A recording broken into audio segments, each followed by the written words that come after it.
আলহামদুলিল্লাহ কাফা ওয়া সালামু আলা ইবাদিহিল্লাযিনা ইসতাফা আম্মা বা'দ। সম্মানিত ভাই জানতে চেয়েছেন যে আমাদের দেশে কোনো ব্যক্তি মৃত্যুবরণ করলে মাইয়িতকে জানাজার নামাজের জন্য উপস্থিত করা হলে জানাজার নামাজের পূর্বে এবং জানাজার নামাজ পড়ার পরে সম্মিলিতভাবে সকলেই এই মাইয়িতের মাগফিরাত কামনা করে দোয়া করে থাকে। এই দোয়া করাটা কতটুকু শরীয়ত সম্মত?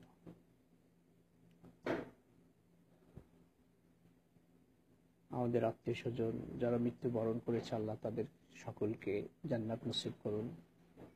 এইভাবে সকল মুসলমান যারা মৃত্যুবরণ করেছে আমরা সকলের মাগফিরাত কামনা করছি আল্লাহ সুবহানাহু ওয়া তাআলার নিকটে, আল্লাহ যেন তাদেরকে ক্ষমা করে দেন। যে কোনো একটি ভালো কাজ করব, সেই ভালো কাজের সপক্ষে দলিল প্রমাণ আদি যদি বিদ্যমান না থাকে, তাহলে আমার নিজের কাছে কাজটি ভালো হলেও আল্লাহর দরবারে সেটি ভালো হিসাবে গৃহীত হবে না। মাইয়িতের মাগফিরাত কামনা করে দোয়া করা নিশ্চয় একটি ভালো কাজ, কিন্তু এই দোয়ার পদ্ধতি হাদিস সম্মত হইতে হবে।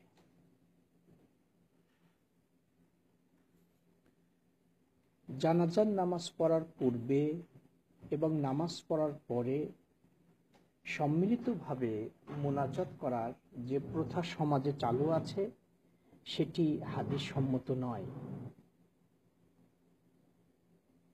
কোনো ব্যক্তি মারা গেলে তার জন্য আমি মাগফিরাত কামনা করে দোয়া করব, কিন্তু এই পদ্ধতি ভিন্ন।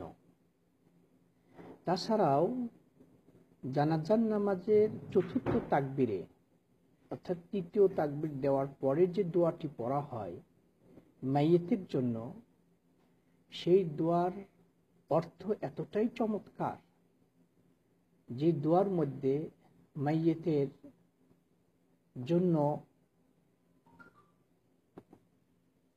যে সুন্দর দোয়া করা হয়, এই দোয়াটি কিন্তু তার জন্য যথেষ্ট। তার আগে আর পরে, এই দোয়ার পরে আর কোনো দোয়া করার প্রয়োজন আছে, কিন্তু এই দোয়াটি যদি আমরা গুরুত্ব সহকারে করি তাহলে এটাই কিন্তু অনেক সময় যথেষ্ট হয়ে যেতে পারে।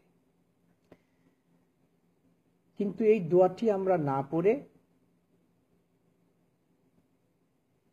আমরা এই নামাজের আগে পরে সম্মিলিতভাবে মোনাজাত করার জন্য ব্যস্ত হয়ে পড়ি। দোয়াটি হচ্ছে এই, জুবাইর বিন নুফাইর তিনি বলেন, আমি আউফ বিন মালিক রাদিয়াল্লাহু তাআলা আনহুকে বলতে শুনেছি, তিনি বলেন, সাল্লা রাসূলুল্লাহ সাল্লাল্লাহু আলাইহি ওয়াসাল্লাম আলা জানাজা, রাসূল সাল্লাল্লাহু আলাইহি ওয়াসাল্লাম একদা জানাজার নামাজ পড়াইলেন। ফাহাফিজতু মিন দুআইহি, রাসূল সাল্লাল্লাহু আলাইহি ওয়াসাল্লাম জানাজার নামাজে ও মাইয়িতের জন্য যে দোয়াটি তিনি পড়েছিলেন, আমি রাসূল সাল্লাল্লাহু আলাইহি সাল্লাম থেকে সেই দোয়াটি মুখস্থ করেছি। সেই দোয়াটি হচ্ছে কি?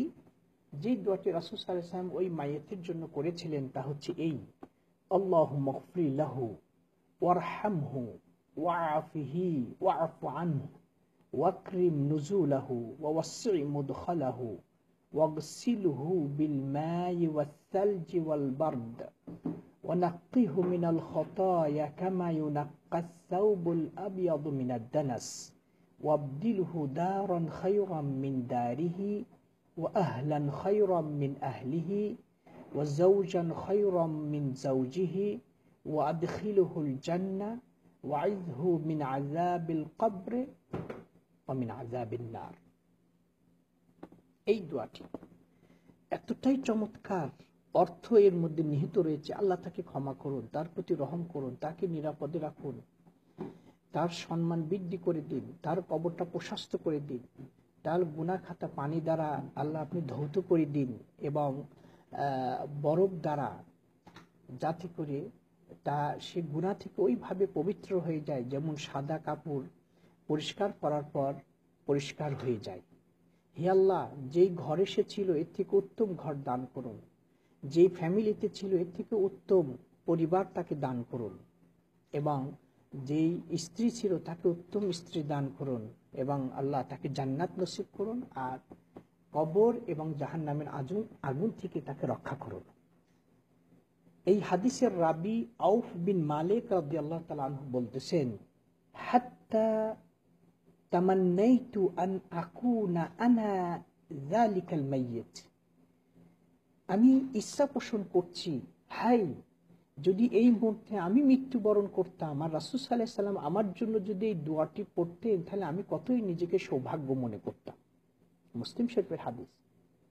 তাহলে এইটি হচ্ছে সুন্নাত, কিন্তু এই দোয়াটি না পড়ে আমরা পড়ি ওইটা দোয়া পড়লেও হবে, আল্লাহুম্মা গফির লি হাইয়িনা ওয়া মাইয়িতিনা ওয়া শাহিদিনা ওয়া গায়িবিনা ওয়া সগীরিনা ওয়া কাবীরিনা ওয়া যাকারিনা ওয়া উনসানা আল্লাহুম্মা মান আহইয়াতাহু মিন্না ফাআহইয়া লিল ইসলাম ওয়া মান তাওফাইতাহু মিন্না ফাতাওফাহু আলাল ঈমান। এটাও এসেছে, কিন্তু আমরা এইটুকুই পড়ি। এই দোয়াটি কিন্তু খাস এই মাইয়েতের জন্য কিন্তু পড়া না, এটি হচ্ছে যারা উপস্থিত অনুপস্থিত, ছোট বড়, পুরুষ মহিলা, সকলের মাগফিরাত কামনা এখানে করা হয়েছে।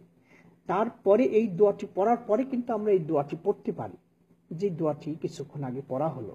সুতরাং যেহেতু রাসূল আকরাম সাল্লাল্লাহু আলাইহি ওয়াসাল্লাম জানাজার নামাজ পড়ার পূর্বে এবং পরে প্রচলিত যেই দোয়া পড়ার সিস্টেম চালু আছে এটা পড়েন না। তবে একটা হাদিস এসেছে, আবু দাউদ শরীফের হাদিস, মাইয়েতকে দাফন করার পর, মাইয়েতকে যখন দাফন করা হয়, দাফন করার পর রাসূল সাল্লাল্লাহু আলাইহি সাল্লাম ওই মাইয়েতের জন্য তিনি ইস্তেগফার কামনা করতে বলেছেন, এবং কিছুক্ষণ পরেই তাকে যে প্রশ্ন করা হবে, মুনকার নাকির ফেরেশতা এসে এই প্রশ্ন সঠিক জবাব যাতে দিতে পারে, স্থির যাতে থাকতে পারে, সেটারও তার জন্য কামনা করে দোয়া করার কথা এসেছে।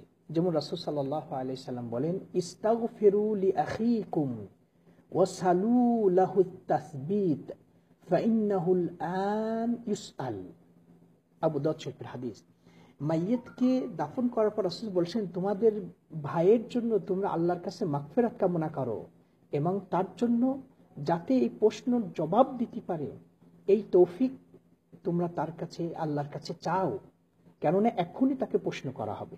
সুতরাং আমরা মাইয়েতকে দাফন করার পর এটা বলতে পারি, আল্লাহুম্মা গফির লাহু, আল্লাহুম্মা গফির লাহু, আল্লাহুম্মা সাব্বিতহু আও আল্লাহুম্মা সাব্বিতহু বিল কাউলিস সাবিত।